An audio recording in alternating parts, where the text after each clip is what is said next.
जय श्री कृष्णा। ओम नमो भगवते वासुदेवाय नमः।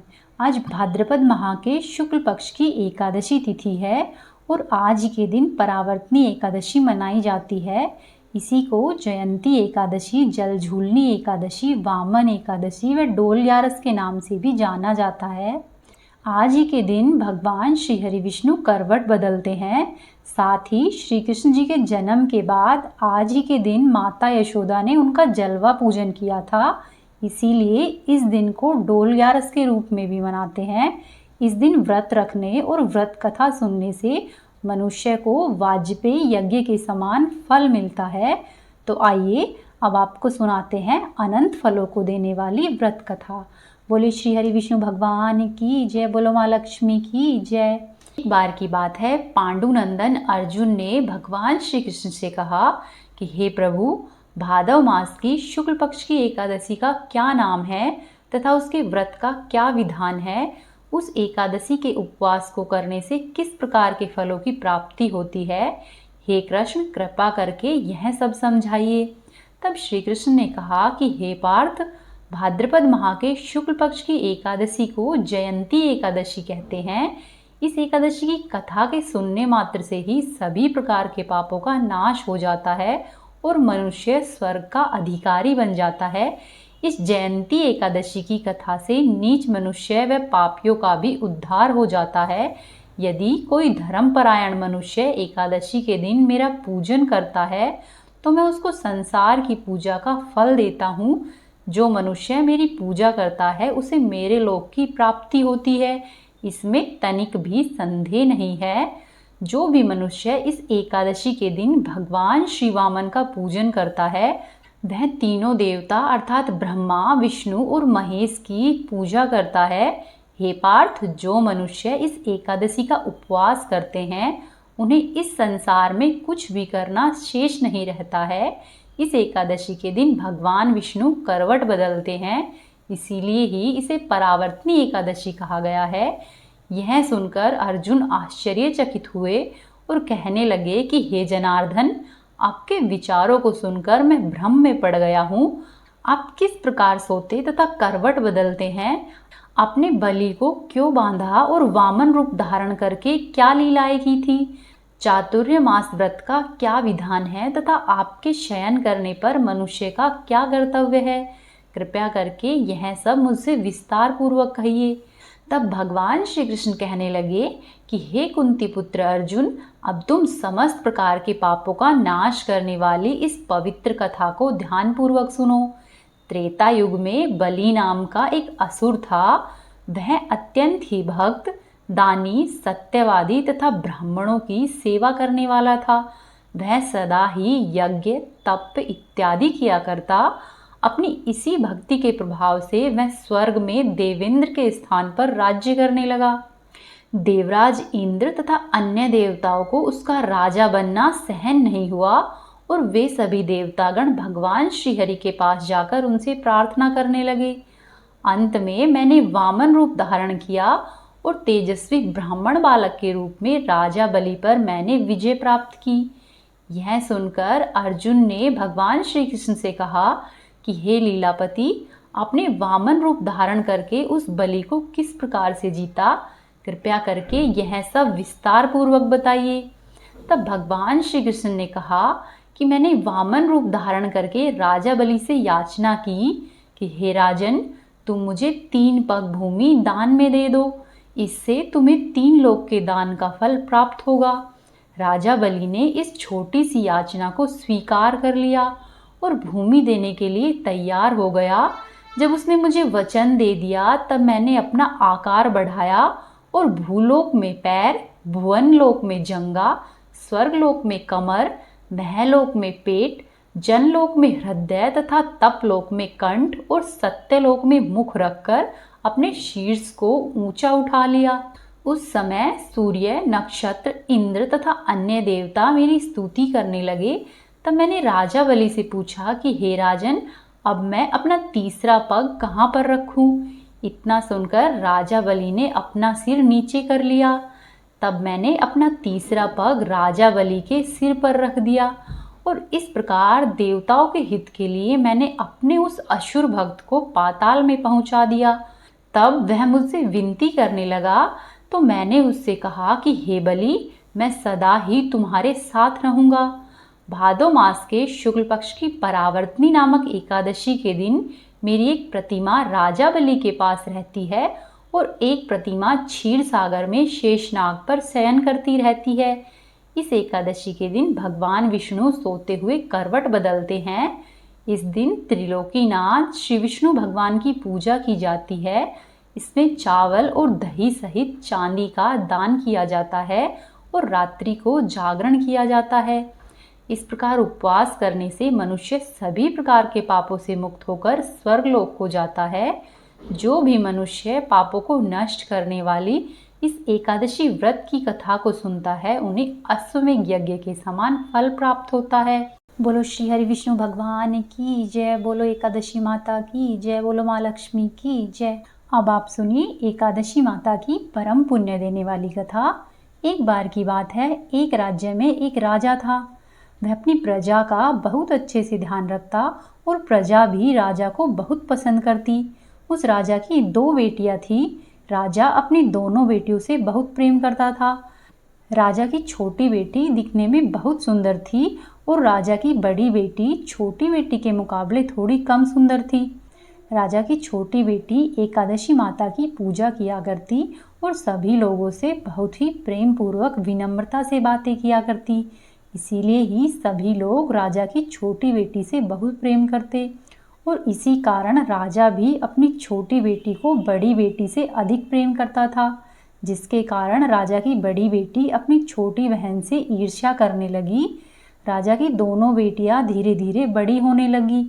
जब वे बड़ी हो गई तो पड़ोस के ही एक राज्य में रहने वाले राजकुमार राजा की बड़ी बेटी के लिए रिश्ता लेकर आया।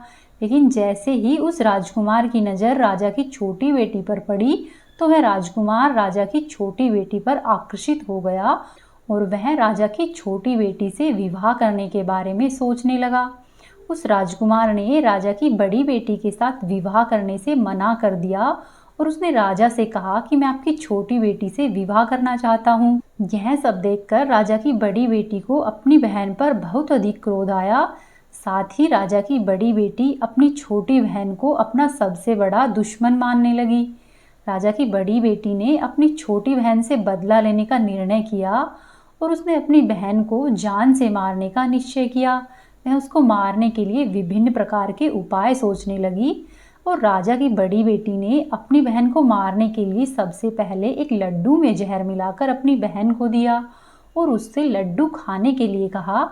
लेकिन लड्डू खाने के बाद भी छोटी बहन को कुछ नहीं हुआ। यह देखकर उसकी बड़ी बहन बहुत ही आश्चर्यचकित हुई, लेकिन बड़ी बहन ने हार नहीं मानी। जब उसकी छोटी बहन रात को कमरे में सो रही थी तो उसने मटके में सांप रखकर उसके कमरे में छोड़ दिया, लेकिन सांप ने भी छोटी बहन को नहीं काटा। जिसके बाद बड़ी बहन ने अपनी छोटी बहन से कहा कि चलो हम लोग कुएं से पानी भर कर लाते हैं, और फिर दोनों कुएं पर पानी भरने के लिए गई। जब वहां पर छोटी बहन और बड़ी बहन पानी भर रही थी तो राजा की बड़ी बेटी ने छोटी बेटी को कुएं में धक्का दे दिया, लेकिन ग्यारस माता की कृपा से छोटी बेटी को कुछ भी नहीं हुआ। उधर बड़ी बेटी के बहुत अधिक प्रयास करने के बाद भी जब उसे सफलता नहीं मिली तो वह और अधिक क्रोधित हो गई और उसने अपनी छोटी बहन के पास जाकर उससे प्रश्न किया कि मेरी छोटी बहन, क्या तुमको पता है कि भगवान ने सबकी मृत्यु एक निश्चित समय पर लिखी है और साथ ही यह भी पता होता है कि उसकी मृत्यु कब व कैसे होगी। क्या तुम यह जानती हो कि तुम्हारी मृत्यु कब और किस प्रकार से होगी? तब राजा की छोटी बेटी ने कहा कि हाँ दीदी, मैं तो जानती हूँ मेरी मृत्यु कैसे होगी। राजा की छोटी बेटी से यह सब बात सुनकर बड़ी बेटी मन ही मन बहुत अधिक प्रसन्न हुई। तब छोटी बहन ने अपनी बड़ी बहन को बताया कि मेरी मृत्यु तो एक तोते में है, जो कि तोते के गले में एक हार है, उससे मेरी मृत्यु होगी। जब तक कोई व्यक्ति उस तोते को मारकर उस हार को अपने गले में पहने रखेगा तो मैं मूर्छित हो जाऊंगी, और जैसे ही उस हार को अपने गले से उतार देगा तो मैं वापस से जीवित हो जाऊंगी। अपनी छोटी बहन की मृत्यु का राज जानकर बड़ी बहन बहुत खुश हुई और उसने अपनी छोटी बहन को मारने के लिए उस पालतू तोते को ढूंढना शुरू कर दिया। और छोटी बहन को इस बात का आभास हो गया कि कोई उसकी जान लेना चाहता है। इसीलिए वह अपने पिताजी के पास गई और कहने लगी कि पिताजी, मेरी मृत्यु के बाद आप मुझे जलाइएगा नहीं, आप मुझे पुरानी हवेली में एक पलंग पर लेटाकर छोड़ दीजिएगा। अपनी बेटी से इस तरह की बात सुनकर राजा बहुत आश्चर्यचकित हुआ और कहने लगा कि बेटी, क्या बात है, तुम यह सब क्या कह रही हो? तब राजा की छोटी बेटी ने कहा कि पिताजी, समय किसी के लिए नहीं रुकता, क्या, कब और कैसे हो जाए इसका किसी को कुछ पता नहीं होता। फिर राजा ने अपनी छोटी बेटी से कहा कि तुम ऐसी बातें क्यों करती हो? 2-3 दिन बाद तो तुम्हारा विवाह है। लेकिन छोटी बेटी ने अपने पिताजी को ऐसा करने के लिए मजबूर कर दिया और उनसे वचन भी ले लिया, जिससे कि राजा ने भी अपनी छोटी बेटी की बात स्वीकार कर ली। और फिर 2-3 दिन इसी तरह से व्यतीत हो गए और 2-3 दिनों के बाद जब राजा की छोटी बेटी की शादी का समय आया, तब राजकुमार बारात लेकर राजा के घर आया। तब राजकुमार और राजा की छोटी बेटी का विवाह शुरू हो गया। और जैसे ही राजा की छोटी बेटी राजकुमार के साथ फेरे लेने लगी, तो उसकी बड़ी बहन ने अपनी छोटी बहन के कमरे में जाकर उसके तोते को पकड़ लिया और उसके तोते को जान से मार दिया। और तोते के गले में जो हार था, उस हार को राजा की बड़ी बेटी ने अपने गले में पहन लिया।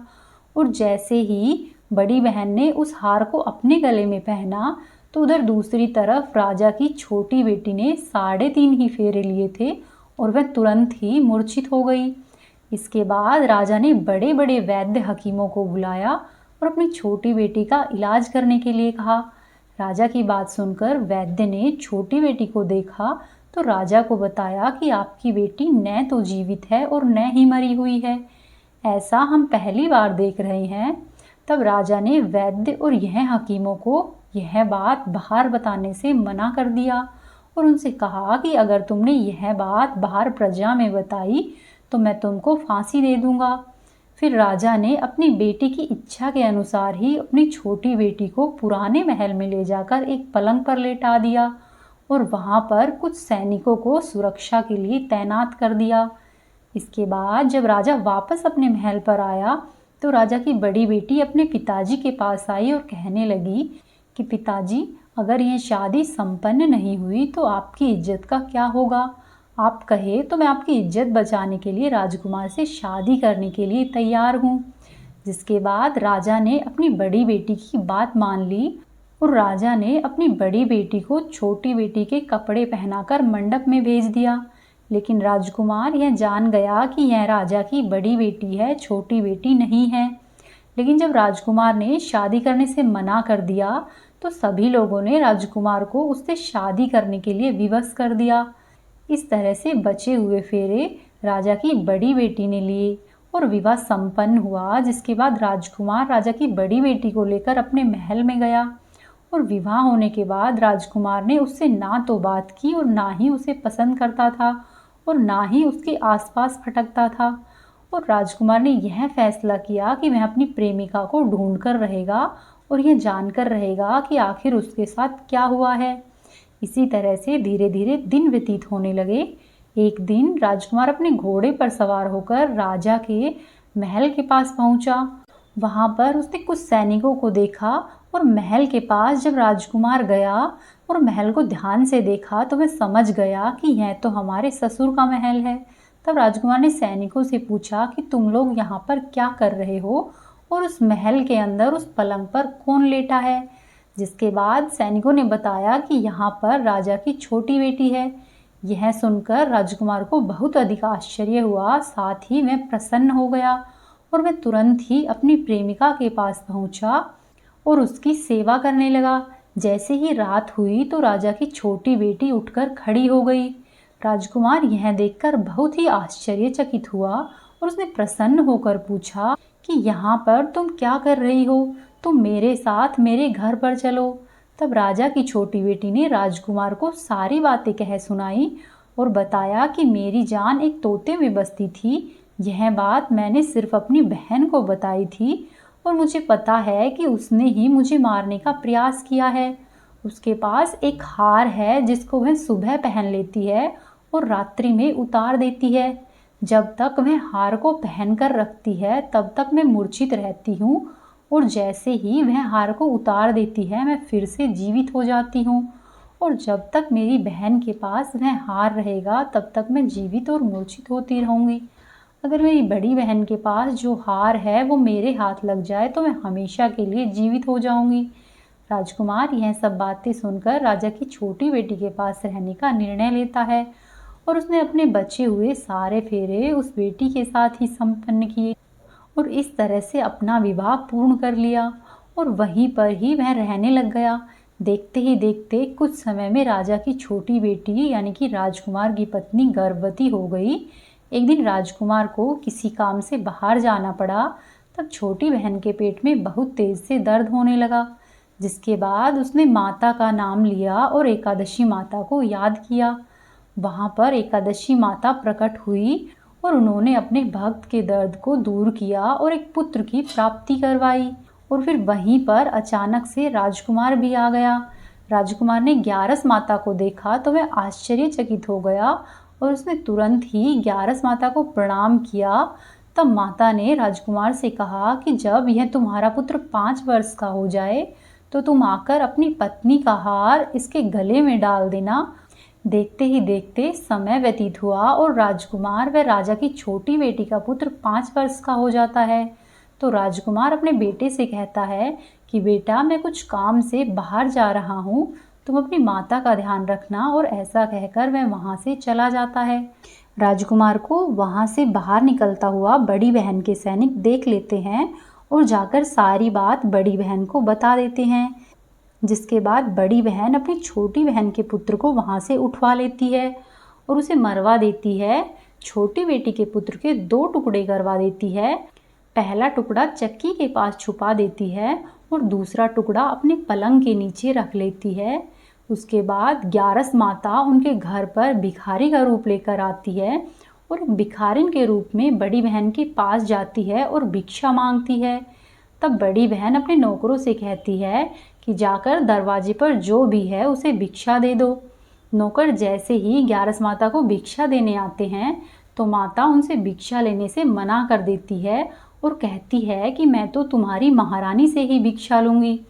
नौकर ऐसी बात जाकर अंदर बड़ी बहन को बताते हैं। फिर बड़ी बहन स्वयं ही माता के लिए भिक्षा लेकर आती है। तो माता एक बिल्ली का रूप लेकर उसके कमरे में चली जाती है और वहाँ पर छोटी बेटी के पुत्र के 2 टुकड़ों को आपस में जोड़ देती है और उसे जीवित कर देती है और फिर उसे वहाँ से लेकर चली जाती है। धीरे धीरे इसी तरह से कुछ दिन और व्यतीत होते हैं।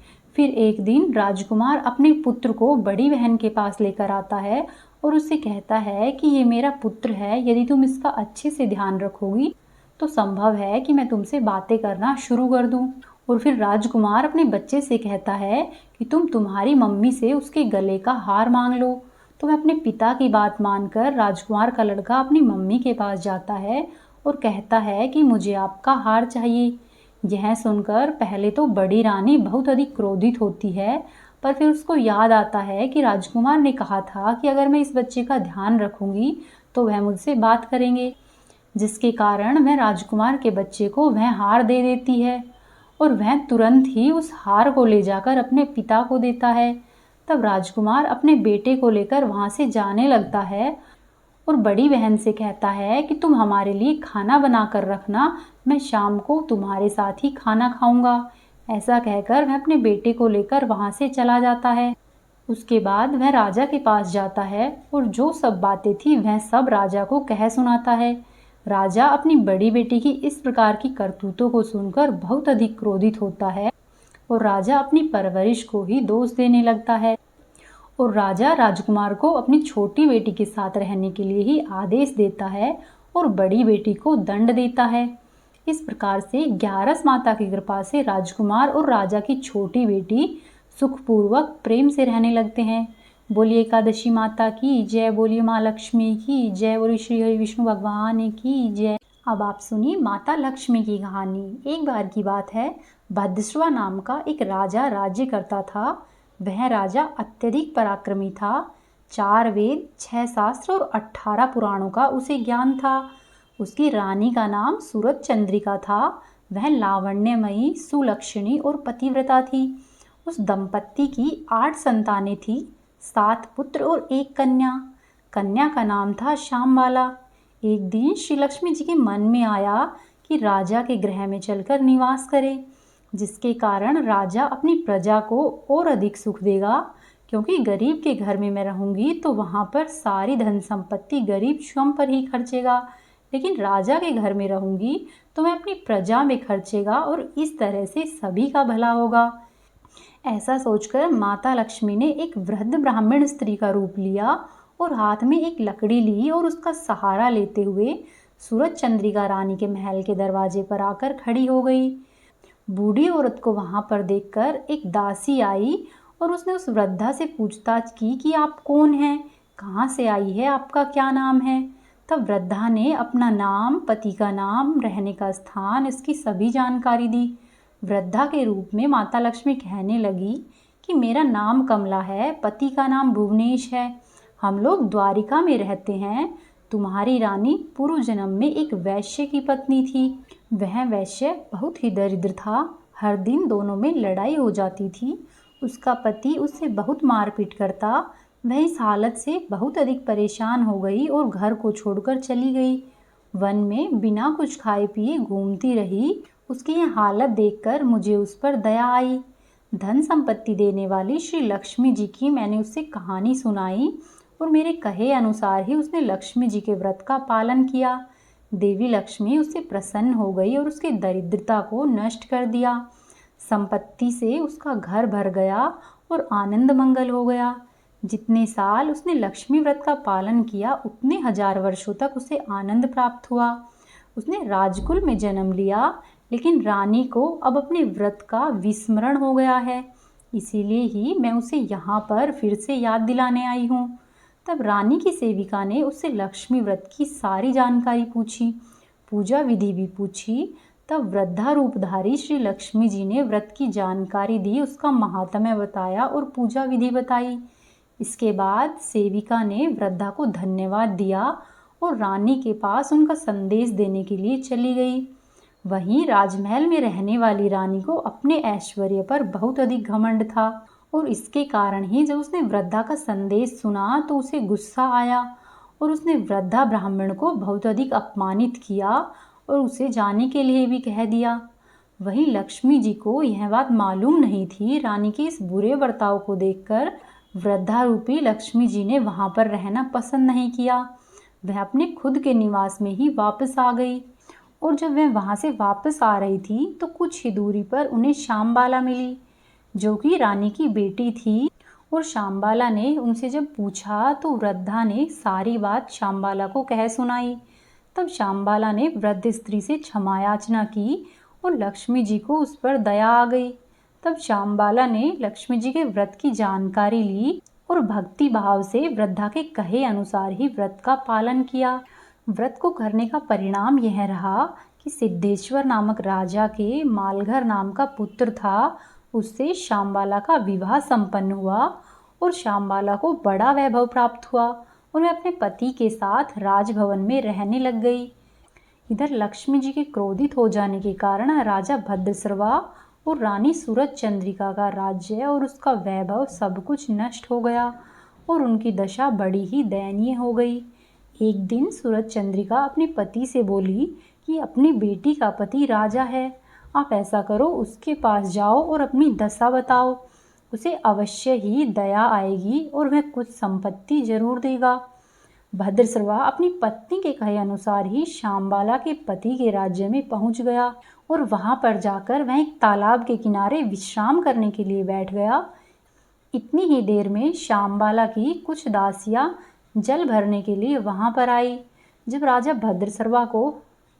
भद्रश्रवा को उन्होंने वहां पर देखा तो उन दासियों ने उसके बारे में पूछताछ की और उनसे सब बताया। तब उन्हें पता चला कि यह तो श्यामबाला के ही पिता है। यह जानने पर दासियां दौड़कर श्यामबाला के पास आई और उससे सारी बात कह सुनाई। श्यामबाला अपने पिताजी को बड़े ही ठाठ बाट के साथ अपने महल में लिवा ले आई। उसकी आवाभगत की, आदर सत्कार किया। जब वे वापस अपने घर जाने लगे तो शामबाला ने उन्हें हांडी से भरकर धन दे दिया। जब राजा भद्रसर्वा अपने घर पर पहुंच गए तो रानी सूरजचंद्रिका को बहुत अधिक हर्ष हुआ और उसने भेंट की हांडी राजा से ले ली। और उसने हांडी को खोलकर देखा तो उसमें धन की जगह कोयला भरा हुआ था। यह सब माता लक्ष्मी ने ही किया था। इसी तरह से कुछ दिन बीतते गए। अब सूरजचंद्रिका एक दिन स्वयं अपनी बेटी के घर पर गई। जब वह अपनी बेटी के वहां पर पहुंची तो अगले दिन ही उसकी बेटी शामबाला ने माता महालक्ष्मी का व्रत किया और उसने अपनी माँ से भी इस व्रत को करवाया। इसी तरह से कुछ दिन वहां पर व्यतीत करने के बाद सूरजचंद्रिका अपने घर पर वापस आ गई और उसने अपने घर पर आने के बाद भी इस व्रत को करना जारी रखा। लक्ष्मी जी के व्रत के प्रभाव से उसका वैभव पहले के जैसा हो गया और राजपाट भी पुनः लौट आया। इसी तरह से धीरे धीरे दिन व्यतीत होने लगे।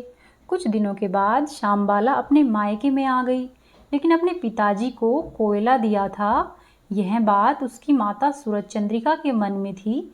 इसलिए उसने अपनी पुत्री शामबाला की कोई भी पूछताछ नहीं की, उसका आदर सत्कार नहीं किया और वह उससे क्रोधित होती रही।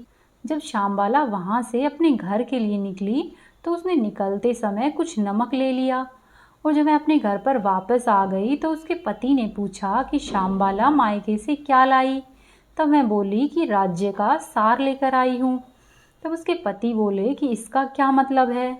तब उसने जवाब दिया कि कुछ दिन ठहरो, सारी बातें समझ में आ जाएगी। और ऐसा कहकर शामबाला ने रात्रि के भोजन की व्यवस्था करवाई और उसने खाने में नमक नहीं डाला।